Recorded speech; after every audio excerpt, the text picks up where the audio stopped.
আলহামদুলিল্লাহ আজ আমার ছেলেটা একটু ঘুম থেকে দেরি করে উঠেছে। তো আমি কিন্তু সকালে সব কাজগুলো গুছিয়ে নিয়েছি। সেগুলো আর আপনাদের সঙ্গে শেয়ার করলাম না। আসলে তাড়াতাড়ি করে ক্যামেরা আমি করিনি। ঘর ঝাড় দেওয়া, উঠোন ঝাড় দেওয়া, থালাবাটি মাজা সব কিন্তু করে নিয়েছি। তো তারপরে ও কিন্তু উঠে পড়েছিল। আসসালামু আলাইকুম।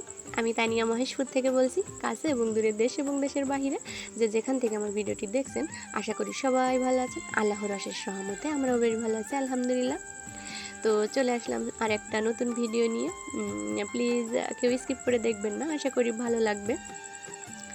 তো আব্দুর রহমানের বাবা রাত্রে যে পোলট্রির খাবারটা নিয়ে এসেছিল, সেগুলো আমি চাউল দিয়ে একসাথে মিশিয়ে এই যে ছোটো বাচ্চাদের দিয়ে দিলাম। আর যে মুরগিগুলো বড় হয়েছে ওদেরকে বড় খাবার দিচ্ছিলাম। তো আবার আমি ছোটো খাবারটা নিয়ে এসেছি, কারণ আমার কাছে মনে হচ্ছে যে বড় খাবারটা ওরা ভালো করে খাচ্ছে না। তো এখনও যেসব আপু ও ভাইয়েরা আমার সঙ্গে আছেন, প্লিজ আমার ভিডিওতে প্রথমেই একটা লাইক দিয়ে দিবেন। আসলে আপনাদের হাতের একটা লাইকে ইউটিউবে আরও অনেকের কাছে আমার এই ভিডিওটি পৌঁছায় দিতে সাহায্য করবে। আর যারা অলরেডি কাজটি করেছেন তাদেরকে তো অসংখ্য অসংখ্য অসংখ্য ধন্যবাদ। আর যেসব আপু ও ভাইয়েরা আজ আমার চ্যানেলে প্রথম এসেছেন, প্লিজ আমার চ্যানেলটি সাবস্ক্রাইব করে আমার পাশে থেকে যাবেন। আর যারা অলরেডি কাজটি করে ফেলেছেন তাদেরকে জানাই অসংখ্য ধন্যবাদ। তো মুরগিদের খাবার খেতে দিয়ে আমি কিন্তু আরও অনেক কাজ করে নিয়েছি। তারপরে যে রান্না করব এই জন্য মাছটা ভিজিয়ে রেখেছিলাম। তো মাছটা ভিজিয়ে রাখার পরে অনেক নেদি দিয়ে নিয়েছি। নেদি বলতে ওই যে গোবর দিয়ে যে দেয় না, ওইগুলো দিয়েছি অনেক। তারপরে আব্দুর রহমানকে ঘুম পাড়িয়েছি। আর এই যে রান্নাঘরে চলে এসেছি। তো আজকে রান্না করব এই যে পাঙ্গাস মাছ ঝোল করব, আর হচ্ছে আলু ঘন্ট করব। তো আমার তো রান্না করতে করতেই তো টেনশন থাকে যে এই বুঝে উঠে পড়লে, এই জন্য কিন্তু আমি আগে যে মশলাগুলো সেগুলো কিন্তু বেটে ঘষে রেখে দিই, তারপরে আমি অন্য কাজ করি। আর এই যে রান্নাঘরে কিন্তু প্রচুর গরম, বাইরে তো এখন বাতাসে রান্না করতে পারছি না।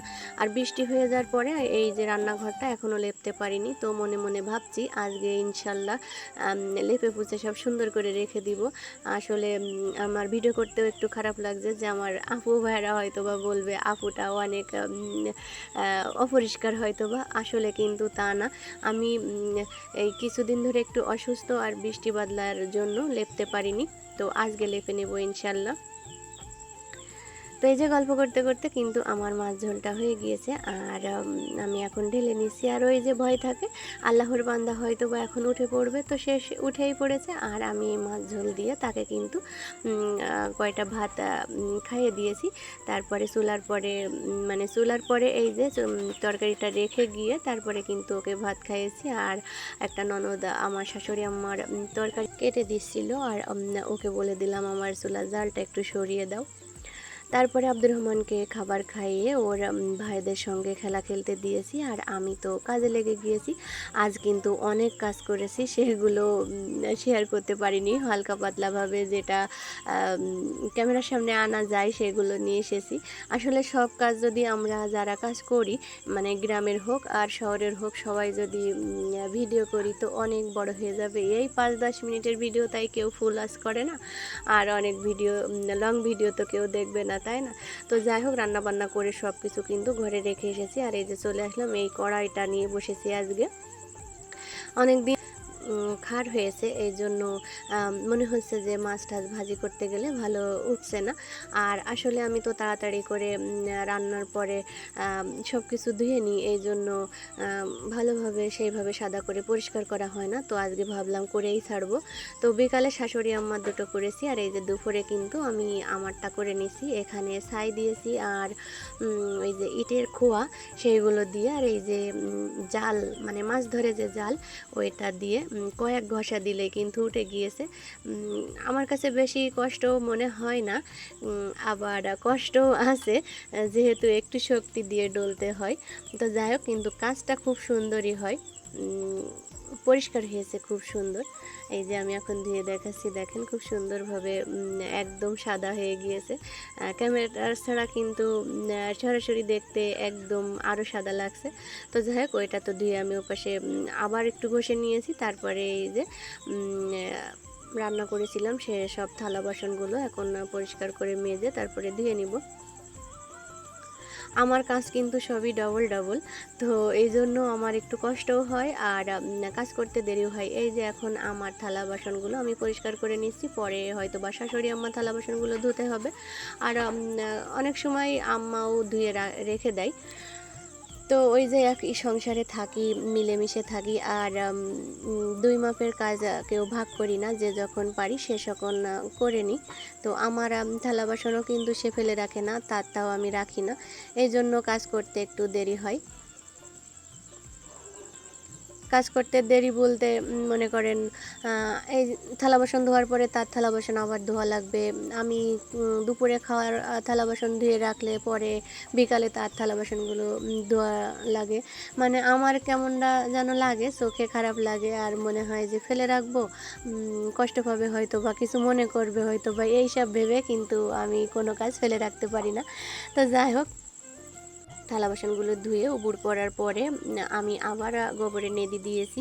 আর আব্দুর রহমান ওর দাদার ওখানে ছিল, আর তারপর পরে ওর বাবা চলে এসেছে, তো ওর বাবার কাছে দিয়ে আমি কিন্তু সেইগুলো শেষ করেছি। আর তারপরে দুঃখের বিষয় কি জানেন, সেটা আমি আর ক্যামেরাতে নিয়ে আসিনি। আমি নেদিগুলো রোদে দেওয়ার পরে খানিক পরে যে দেখি ভেঙে এক জায়গায় পড়ে আছে, মানে আড়াটা ভেঙে গিয়েছে। তো সেইগুলো কিন্তু আবার এক জায়গায় করেছি, করে আবার সেইগুলো দিয়েছি, মানে কষ্ট ডাবল ডাবল করতে হয়েছে। তো যাই হোক, কি আর করা, আল্লাহ তাআলা আমাকে যদি কষ্ট দিয়ে ভালো থাকে কিংবা পছন্দ করে, তো সেইটাই তো শুকুর আলহামদুলিল্লাহ। আর আল্লাহ তাআলা তো তাকেই বেশি ভালোবাসে যাকে বেশি শোক দুঃখ কষ্ট টেনশন প্রেশানি সব দেয়, তাই না? তো আসলে কিছুদিন না, আমরা 1 বছর ধরে অনেক একটা বড় বিপদে আছি, সেটা তো কালকে কিছু হলেও একটু শেয়ার করেছি। আসলে এর মতো বড় বিপদ তো আর হয় না বলেন, কত কষ্ট করে টাকা ইনকাম করে আর তারপরেও তো রোগ শোক তো আছেই, কাটে না। তো যাই হোক, আব্দুর রহমানের বাবা গোসল করেছে, আমি গোসল করেছি, তারপরে একসঙ্গে দুজন খাবার খেয়েছি। তারপরে এই যে বাজার করে নিয়ে এসেছিলো, আমি কিন্তু আজকে ভাবছিলাম বাজার করতে দিব না, এই সপ্তাহটাও আমি চালিয়ে দিতে পারবো এটা সেটা দিয়ে। তো ও দেখছি হাতে করে এগুলো নিয়ে এসেছে, আর আমি বলছিলাম বাজার কেন করলে, তো বলছে যে আজকে বাজারের একটু কম, এই 3টা তরকারি 30 টাকা নিয়েছে, এই জন্য নিয়ে আসলাম। তো বলছি যাই হোক, ভালো হয়েছে। তো ওগুলো আমি ঘরে রেখে দিয়েছি। তারপরে যে দুপুরে গোসল করে এই কাপড়গুলো কিন্তু হুইলে পানি দিয়ে মেখে রেখে দিয়েছিলাম। তারপরে এই যে এখন ধুয়ে নিলাম, আর খাবার যা খেয়েছি দুপুরে সে থালা বাসনগুলোও পরিষ্কার করে রেখে দিয়েছি। প্রতিদিনই কাপড় চোপড় কাচা লাগে, যেহেতু ছোট বাচ্চা আমার, ধুলাবালি কাদা মেখে আমাকে তো ধরে, আর আমার কাপড়গুলোর জন্য একটু অপরিষ্কার হয় বেশি, দেখতেও খারাপ লাগে। এই জন্য চেষ্টা করি এই গোসলের সময় একটু হুইল দিয়ে একটু মাখিয়ে রাখার। তো কোনো দিন হয়, আবার কোনো দিন হয় না। আজ আব্দুর রহমান একটু খেলা খেলেছে আর আমি তো অনেক কাজ করে নিতে পেরেছি। তো কাপড়গুলো মেলে দিয়েছি, আর এই যে তারপরে চলে আসলাম বিকালে। এই যে এখানে যে শাশুড়ি আম্মাদের আর আমাদের যে দুপুরে গোসল করার পরে কাপড় হয়েছিল, নেড়ে দেওয়া হয়েছিল, সেগুলো এখন তুলে নিব আর যার তার ঘরে রেখে দিব।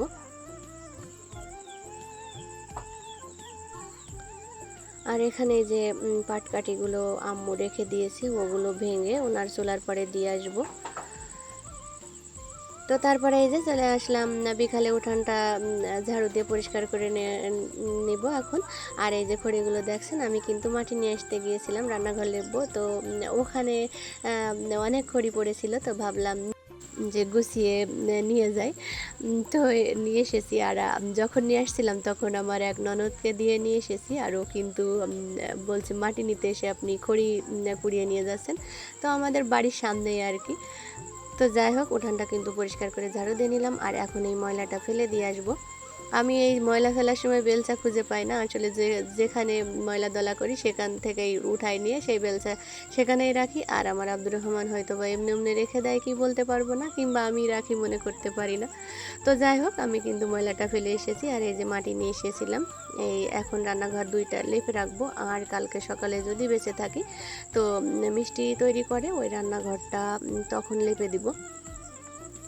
এখন ওখানে দুধ জাল করছে, এই জন্য ছানা তৈরি করছে, এই জন্য কিন্তু লেপতে পারলাম না, না হয়তো কালকের একটা কাজ কিন্তু আমি হারিয়ে রাখতে পারতাম।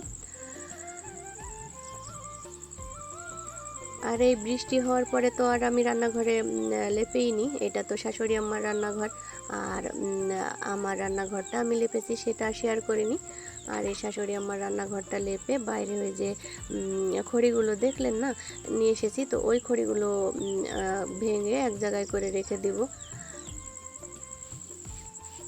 আমাদের গ্রামের বউদের তো কাজ করার কোনো শেষ হয় না। এই যে কাদা মাটি সব কিছুই করতে হয়, চাইলে কিন্তু ঘরের কোণে বসে থাকতে পারি না। আর শাশুড়ি আম্মাদের তো কথা শোনা লাগে না। বাড়িতে যদি একটা বউ থাকে তো প্রতিবেশীরা এসে কিন্তু আগে বউকেই খোঁচা দেবে যে কীভাবে মেলুসে আছে কিংবা বউ কাজ করে না। আমার তো বিয়ে করা মানে বিয়ে করে যেদিন নিয়ে এসেছিল তার পরের দিনে কিন্তু আমাকে অনেকজন অনেক রকম কথা বলেছিল। আর দেখতে এসে তো বলছিলই যে এই বউ কখনো কাজ করবে না, কাউকে কাজ করে খেতে দিবে না। যেহেতু বাইরে থেকে পড়াশুনো করেছে, আবার বাপের একটা মেয়ে, এ তো ভাত দিবে না। যাই হোক, সে অনেক কথা। তো তারা এখন আমাকে খুবই ভালোবাসে। তো যাই হোক, এই যে চলে আসলাম রাতে, রাত বলতে সন্ধ্যার পরে। এই যে এদের কিন্তু আজ বিকালে খাবার দিতে পারিনি, অনেক কাজ করেছি, তো এদের কথা আমার খেয়াল ছিল না, তো হঠাৎ করে মাথায় এসেছে। আর এই যে খাবার পানি সব কিছু দিয়ে নিলাম, আর হাঁসগুলোকেও খেতে দিয়েছি। আর পাশের যে বড় মুরগিগুলো আছে তো ওদেরকেও খেতে দিব, এদের আগে খেতে দিলাম। এই যে নিচের ঘরে আম্মুর মুরগি আর উপরে কিন্তু আমার মুরগি। আর এই যে পোলট্রি বিক্রি করে দিয়েছি, এখানে যাদেরকে রেখেছি এই যে এদেরকেও এখন খেতে দিলাম। এরা তো খুবই অপচয় করছে, ওই খাবারগুলো ফেলে দেয়। আমি দড়িতে টাঙিয়ে দিয়েছি, তারপরেও কিন্তু ফেলে ফেলে দিচ্ছে, জানি না কেন, তো বলতে পারবো না। তো সবাই ভালো থাকবেন, আজ এই পর্যন্ত, আল্লাহ হাফেজ।